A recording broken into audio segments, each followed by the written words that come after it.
Hello everyone, welcome back to my channel. I know. Call the cops. I'm going to jail for child neglect. I'm sorry. Hey, shut that up. I have 2 cats, by the way, so we're gonna try and get through this the best way we know how. Didn't I just say shut the hell up? And then the dog starts barking? Maybe it's not meant to be. Oh my god. Okay, anyway, today, as you can tell by the title, I'm going to be sharing the worst K-pop releases so far this year. This video is late. Very, very late, girl.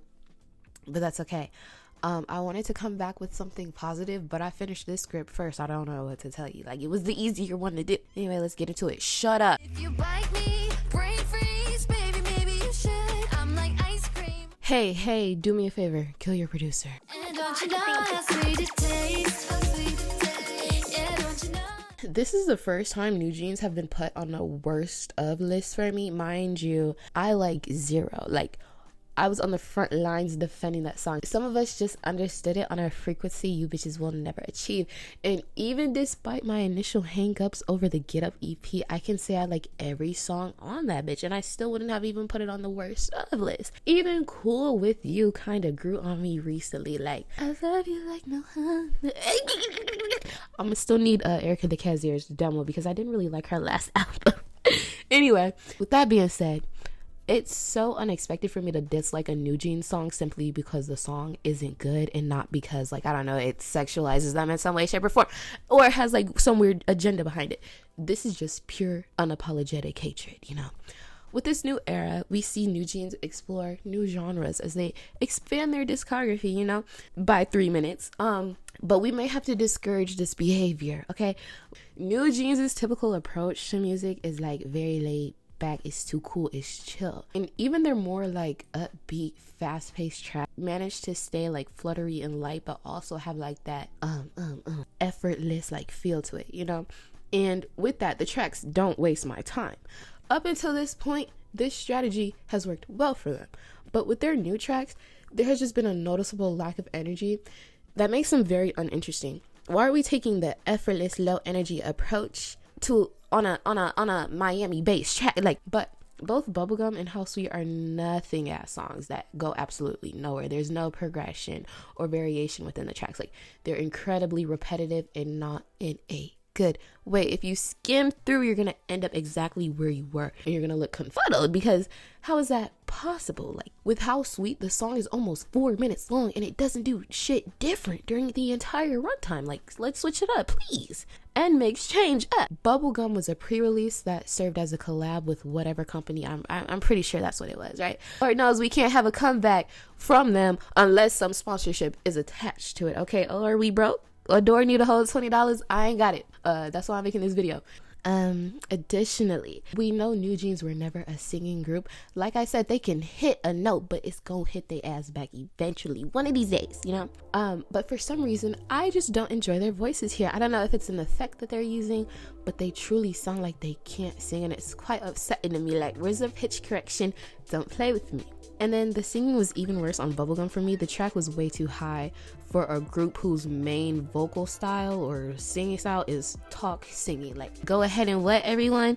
Lower that key for me next time. Maybe we could actually get through it. But yeah, overall, no me gusta. The songs just lack the same luster as their previous tracks, and I don't know how we got here. Let's try harder next time when y'all come back in about 6 months, maybe 12. When was there, didn't it take like a whole year for this album to come out? And where's the rest of the Get Up EP? Don't piss me off.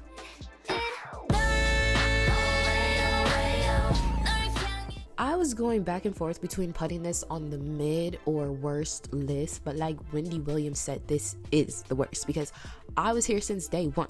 Ajanavis was fucking real. Like, we go through this all the time. I liked get off my desk. I liked every single okay. Ow!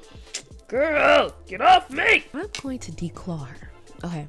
Anyway, we go through this all the time, but I liked every single Esper release on first listen. Like, I was really there up until Horrible Ass Girls, where like a second Black Mamba had hit the tower, you know, like, and through the good and the bad, like, I stuck with them, well, half the time. Like, I never left Ning Ning's side despite the bullshit, and I think that should stand for something at the very least, no? Anyway, All my pain and suffering just to finally get a full album confirmation. Well, I no longer wanted to die. Like, I no longer wanted to this band. Like, and then the rollout happens. Like, oh my god, the creative direction was chewing so bad, baby. The teasers, 8. We had a Suman produced track. I think Charlie Taft is on this bitch too, right? Wasn't that the reveal?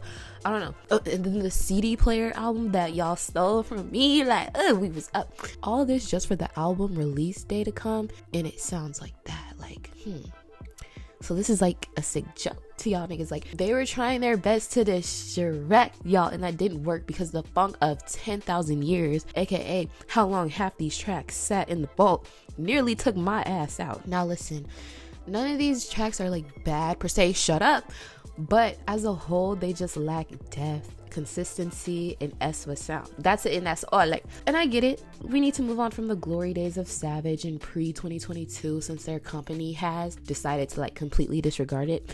But since when did that mean that nearly every project since has to be like soulless and virtually devoid of the aspects that can make them unique? Like, why does their music have to be a generic, watered down, accessible version of their former selves? Like, if we're gonna move on, we're gonna move on completely. You're not gonna keep going back, you know? Still, they clearly have it in them, because the first half of this album is somewhat like good. Like, it maintains that powerful and eclectic electronic hip-hop sound that they've perfected, some songs more than others, but it just completely falls apart after this point.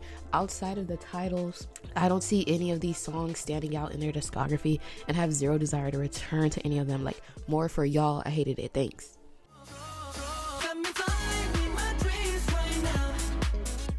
It may be time for Rise to Fall. It may be time for Rise to Fall. Like, I'll give you Siren, okay? It was a fun NCT demo passed down, and I too was mad when it wasn't on their little debut single thing, okay? Whatever. Impossible showed us that it was possible for them to actually make good music, okay? Thank you, Troye Sivan. But and he doesn't even make good music. That's the crazy part.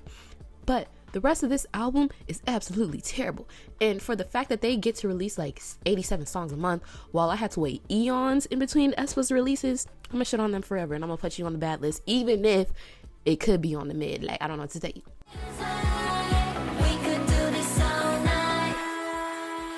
There is no reason on Eve's Green Earth that Saweetie should have a song with I, and vice versa. Like, these are two artists that barely deserve to make music on their own.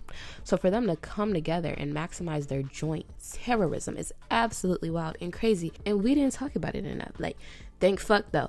But no, like, why does this song exist? It's such a lackluster and boring pop song that should have been left in the 2013 files where they got it from. Like, iconic pop wasn't even good back then. What makes you think 11 years later it would sound much better from the mouths of Saweetie and Ive? Please don't piss me off.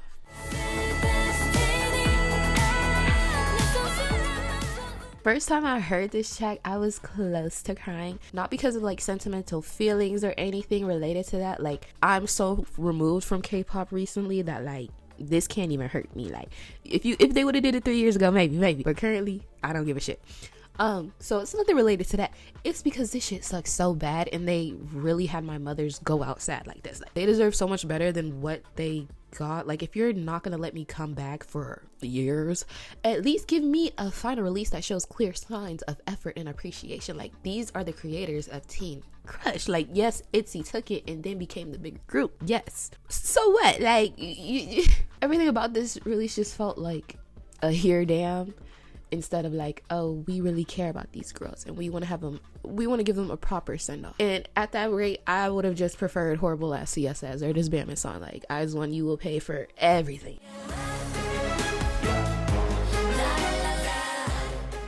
Before I was struck down by COVID, I went to Pride with my friends, unmasked, so I learned my lesson. We were having a good time, walking the streets of the city with music blasting from Kaylin's speaker as we were walking back to our cars. I was ready to sit back and relax and enjoy my evening when all of a sudden I hear this agitating, grating voice, and like the scene in that SpongeBob movie, something ignited in these gay people around me, and they began to dance and sing along. I was personally stunned and shocked. Who and what are we dancing to? And why? Because it sounds like XG. Turn it off. They ignored my cries. They continued on without a care in the world, to be honest with you. They couldn't give a fuck what Ajane thought about the song that was on. So when that possession was like finally over, they informed me that it was Bad Villain. And as how I didn't know that song, probably because I love my life. I don't know. Probably because I'm not getting ghetto to those little girls. Like, there was capacity for only one group, and that was Wax Stink. Other than that, I'm not putting myself through that again. I don't want to get it. I don't want to get it. Now, I will give them their 3.5s for the instrumental, okay? It takes an unexpected orchestral approach, which I can appreciate because it's cute, but I don't like it. I'm sorry. It worked on Shutdown, but I'm not gagging here, you know? It becomes really gimmicky. Could y'all shut up?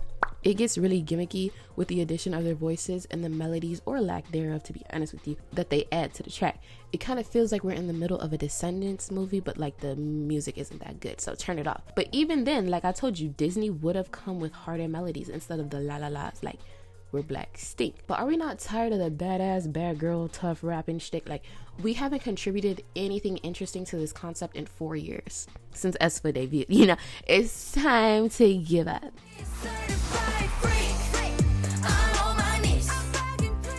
It just be like, self-produced idols and groups are much better than the rest, and then the shit they be putting out for you. Like, this is the music that you wanted me to enjoy, and this is the music that y'all niggas be talking about. Like, you don't have to live like this, I promise.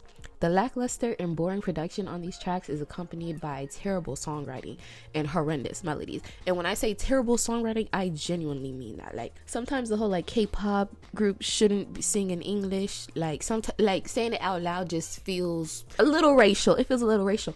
But like, can somebody correct it, please? Like, just get one English speaking person in the room to help guide them to help guide them. That's it, and that's all. Or hey, open up Grammarly.com like the rest of us, okay?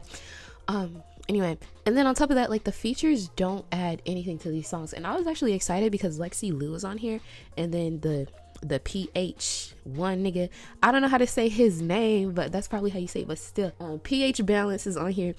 And like, when I first got into K-pop, I used to love him. So like, oh, how do you fuck up a Lexi Lou and PH Balance feature? Don't piss me off. That just, no, like, oh my god, I'm so mad. But when you think about it, Yuki is really living up to the Cher name that I give her, because Cher's music is also fucking terrible. Like, it sucks so bad. I love the song Take Me Home, but that album is so terrible. But at the end of the day, Cher is pretty and serves looks, and so does Yuki. I love that for her. But it might be time to keep that mouth quiet.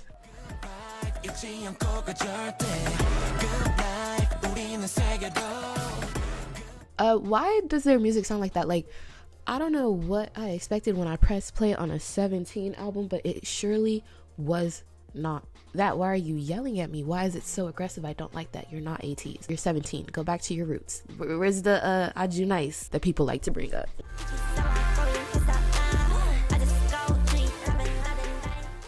Joint terrorism. Please defund it.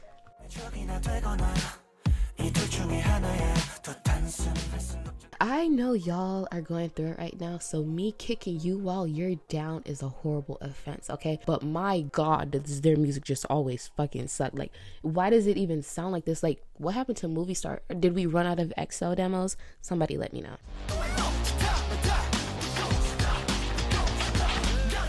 Yo, like, somebody needs to intervene, because how are we getting worse? Like, boy group music was always dookie, but like, this is toilet bowl dookie at this point. Like, oh my god, it's horseshit. It's dookie from a butt.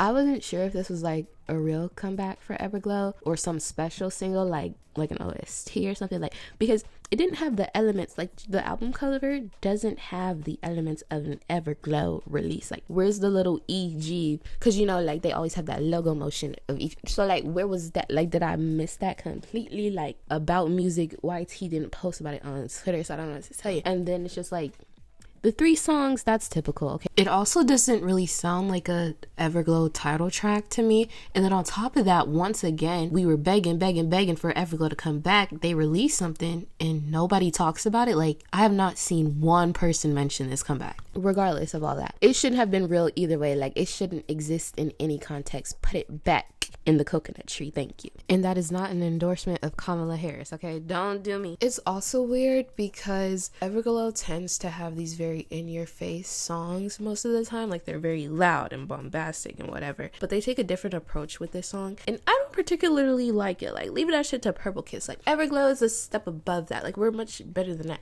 So I just didn't really like Zombie. But what Zombie lacks in its bombastic flair, Colors does make up for. But it's not good either. Like, I don't know what to tell you. This one was like really loud and obnoxious. Like, this is the worst that we could get when it comes to Everglow.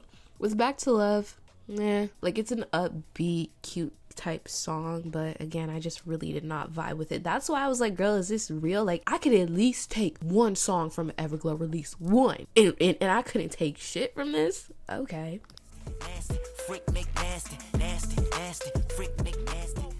Tinashe, please lock your doors, baby girl. Like, I don't care that they have a picture together. Tinashe just be doing shit. Do not piss me off. He needs to stay away from her. Listen, I was the biggest defender of Mr. Vampire and Untouchable, but you couldn't pay me $1 million to sit through this album again. An album that should have never happened, mind you. Like, this is a greed they talk about in the Bible. Sit y'all asses down for once. OMG, take a break. I did. Like, I just pick them out like... You know how sometimes we get scared and sad that one of our beloved female idols will come down with a horrible, devastating case of actress-itis, or even worse, model-itis? Well, maybe we should be more encouraging of it. I don't know. Like, Chungha hasn't released a good song in nearly a decade. Like, Bicycle was 10 years ago. Y'all don't check the stats, but it might be time to give up. You don't go to a company owned by Jay Park with the goal of making good music. You don't join the likes of Jessie, even though she left. You can't temporarily join the likes of Jessie in the barracks and convince me that you're serious about this music life. Like, my love, did you forget who you were? You have an excellent album, right? An excellent album, not very rare. We're talking about Cadencia, with an amazing song written by Yerin Beck and a hit produced by Suman that continues to get you hit tweets to this day. And this is the best you could do for us? Like, this is how you repay niggas? Go to hell.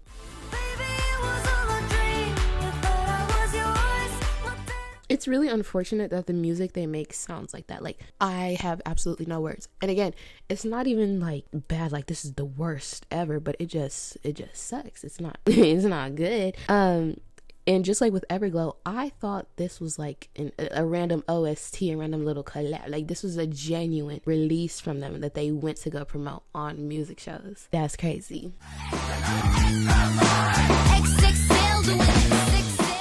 If y'all would have just let me get rid of Young Posse back in 2023, none of this would have happened. None of it. That's the crazy part.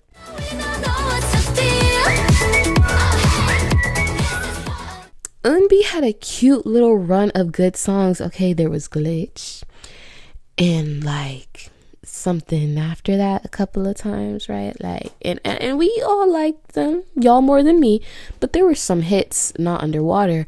There were some good B-sides too that I could name, but I want to keep them to myself, you know, like, that's just for me, because I totally remember her music.